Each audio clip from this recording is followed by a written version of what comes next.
Hi, everyone. Welcome to this reading. Um, I have a reading that I've posted up on YouTube. Just finished recording a few minutes ago. That touches on the detail, the detail of the overarching energy that I'm feeling we are coming into. I'm recording this at the end of January 2026.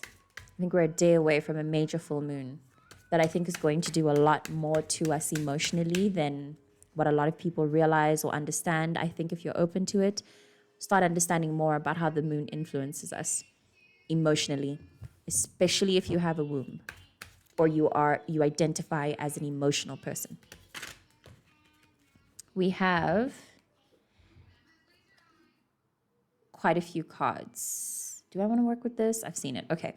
We have the Eight of Pentacles, the High Priestess, the Page of Wands, Strength, the Eight of Swords, and the Ten of Swords.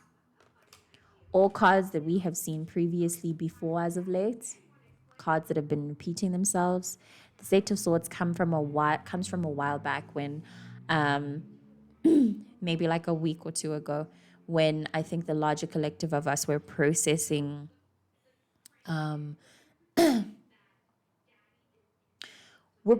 being stuck in a situation, and we were trying to frantically understand how to climb out of it. Whether this was a financial thing where you're trying to understand how to go about your life to get more money, whether you were applying and you were trying to get new jobs and then feeling as a result of not getting any feedback that, oh, I'm never going to get a job. I'm never going, da da da da da. Will it ever turn out right for me? La la la. That energy. Hopefully you have overcome it. Hopefully you have built up a spiritual system that can keep you strong against all of what life brings, but more especially of this state, because I do think that this is where a lot of us work from. In my opinion, a lot of problems really aren't problems. They're more humans creating problems, or us humans creating problems because we're being triggered, essentially, and creating problems out of nothing. If there is anything, I repeat, and I've said this before, if there's anything that you face in life, anything, and there's no solution for it. Sorry, let me start that over. If there's anything, any problem you face in life can be solved with either you having the solution there on the spot or you just waiting. All you would have to do is wait.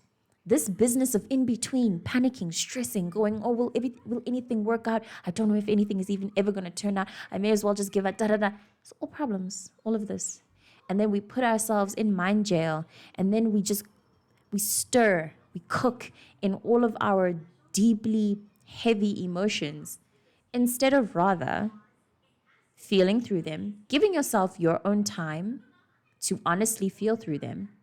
And then through, like I said, the process of energetic grounding, you overcome that internal problem, you tame the beast, and you give way to time, to life, to your soul's journey, to understanding that every moment is exactly how it should be, otherwise it wouldn't be happening.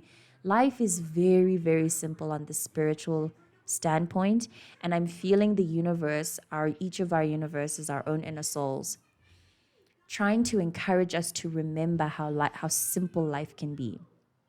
It really doesn't have to be that complicated.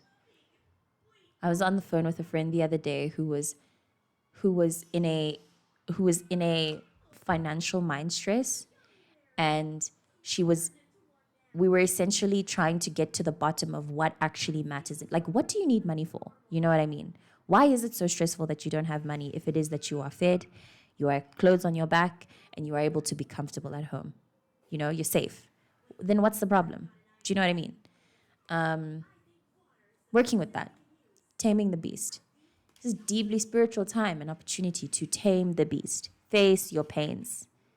Put energy, intention, and attention on the things that matter. And what is giving should matter most here is your spirit, your connection to your spirit, your soul, your sense of peace. And whoever it is that you pray to, connection to them, to that source, needs to happen ASAP. If I'm reading for somebody who doesn't identify with any kind of like spiritual religion or practice or whatever, and you've watched this far, then please let this be the signal for you to practice it and do it now ASAP. And if by chance then you absolutely don't resonate at all, then please stop watching. I'm receiving that meditation might be very, very helpful for you. I think that if you go on YouTube, there's a playlist available. I think I've made it public of all the frequencies and meditations I use. I think it would be very, very helpful during this time for a lot of us. There's a lot of new ways to be for you, and new ways to think and understand certain situations that will, I believe, free you in a sense and help you understand more about how some problems really aren't problems. It'll allow you to relax more. It'll allow you to be smart about your energy so you won't always feel burned out. That's coming before me. If by chance you deal with burnout, it's energetic, it's spiritual. It needs to be energetic, spiritual management.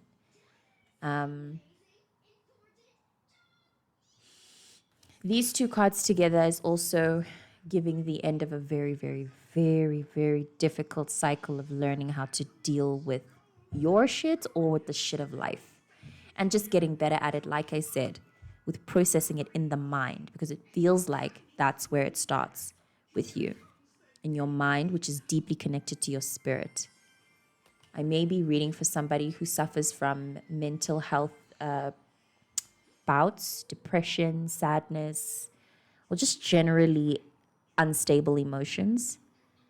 Please consider how that is all connected to your spirit. Please consider how you are a very spiritually powerful, energetically powerful person. And what's happening is your body is signaling to you, your life is signaling to you that something needs to be cleared out. And it needs to be cleared for good. And it probably has to do with your ability to pay attention to things that matter to you.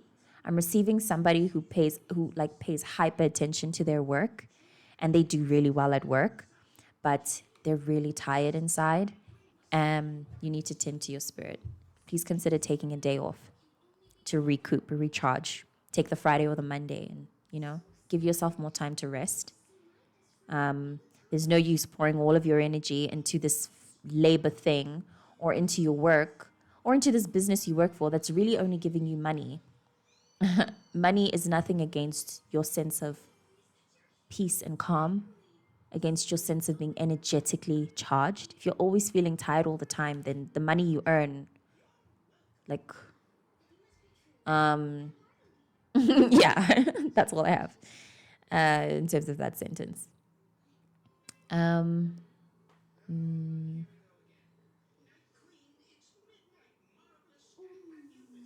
getting some, okay, so I assume that I'm not a 9 to 5, but I assume that people who are 9 to 5 have had a very, very, very stressful entry into their work year. It feels like that's the truth for a lot of people.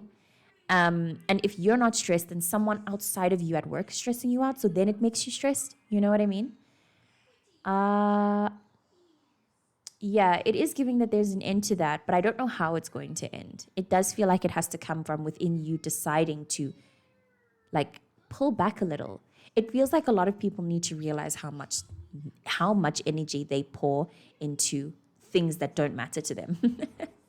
Even if it's just work. Like if you are showing up to work, be aware what you're showing up to work for. Yes, be aware of how much energy your work takes from you. Just be aware of it. And yeah, hopefully, if you have had a stressful entry into the work year, there is a calm to it, but it doesn't feel like it's going to happen naturally. It feels like the calm will have to come with you deciding, no, that was too much. I need to take a break, Yeah. And maybe not even take a break, just conserve your energy. It feels like this is the frequency of somebody who does way too much at work. You need to stop doing so much at work. Stop accidentally becoming good at your job, being the important person. Don't be so important. Yeah, but more so give way to the fact that you need to rest and recoup and recharge. You've been doing a lot. Let me pull from the intuitive tarot, sip at the interpretation, and then close it. So much. I can't. Oh my gosh, this is crazy. And the way that all fell out and the cards I'm seeing. Wow. Wow. Yeah. Please pray. Please meditate. Please connect your spirit to source, to your intuition. Please remember that you are your own healer. You're me for you. You are you. You are the healer. This is you. You can do it yourself. Whatever I'm doing here for you in these tarot readings, you can do it for yourself if you just give yourself time to be with yourself. Meditate. Pray.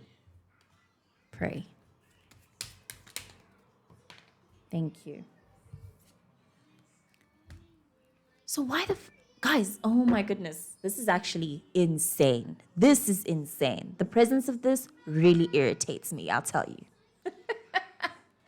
I hate how quickly all of these readings become romantic these days. But I'll read the interpretation for you. Also a big thing that I've been seeing in a lot of the readers, a lot of tarot readers, they've all been feeling into this energy of how whoever it is that you are meant to be with is probably doing the exact same energetic work that you're doing. So if you're dealing with some bullshit at work where your boss is being annoying, trust and believe that your divine partner is somewhere out there experiencing the exact same thing with their annoying boss, which is so cute. We have commitment to a relationship idea or personal values, integrity, love, justified trust, the creation of something precious between two people, a satisfying long-term relationship with a lover, child, or friend. So sweet. If you are looking for, if by chance you are under this kind of energetic stress and you are of the mind that a romantic relationship could fix it, you will be so surprised by how the universe goes, okay, here you go. But the timing of it has to be perfect. And I'm so annoyed. Part of why I'm annoyed by the appearance of this card is because the amount of times romance has appeared for months now for a lot of us, and the amount of us that are still single, it's like, what are you actually talking about? What do you mean? What do these cards mean? And then it feels like I'm talking shit to you because it's like, anyway, guys, we have to wait our process out. We have judgment beneath the deck. We have judgment. Oh, hi, one of discs. I didn't intend on showing you, but there you are. This also talks of being in the moment, being present, experimenting with your reality, trying out new things, connecting with the body, massaging the stomach. Very, very helpful. And yeah, looking forward. I'm also receiving to let the spiritual honeys know that if you've been on your very deep shadow work journey, part of what you always hear on the journey, especially as a high priestess archetype, is that singlehood is ideal for you because of how it distills your energy for you only. It's time to do things in partnership. It's time to not be so alone. But the timing of it is very, very, very important. So anyway, we'll see. We'll see. Very wonderful for this card to show up as well a day out of the Leo full moon. This is the card of Leo. Heart expansion beyond. Be open to all of it. Be open. I hope this was helpful. Thank you so much for watching. I'll see you in the next reading.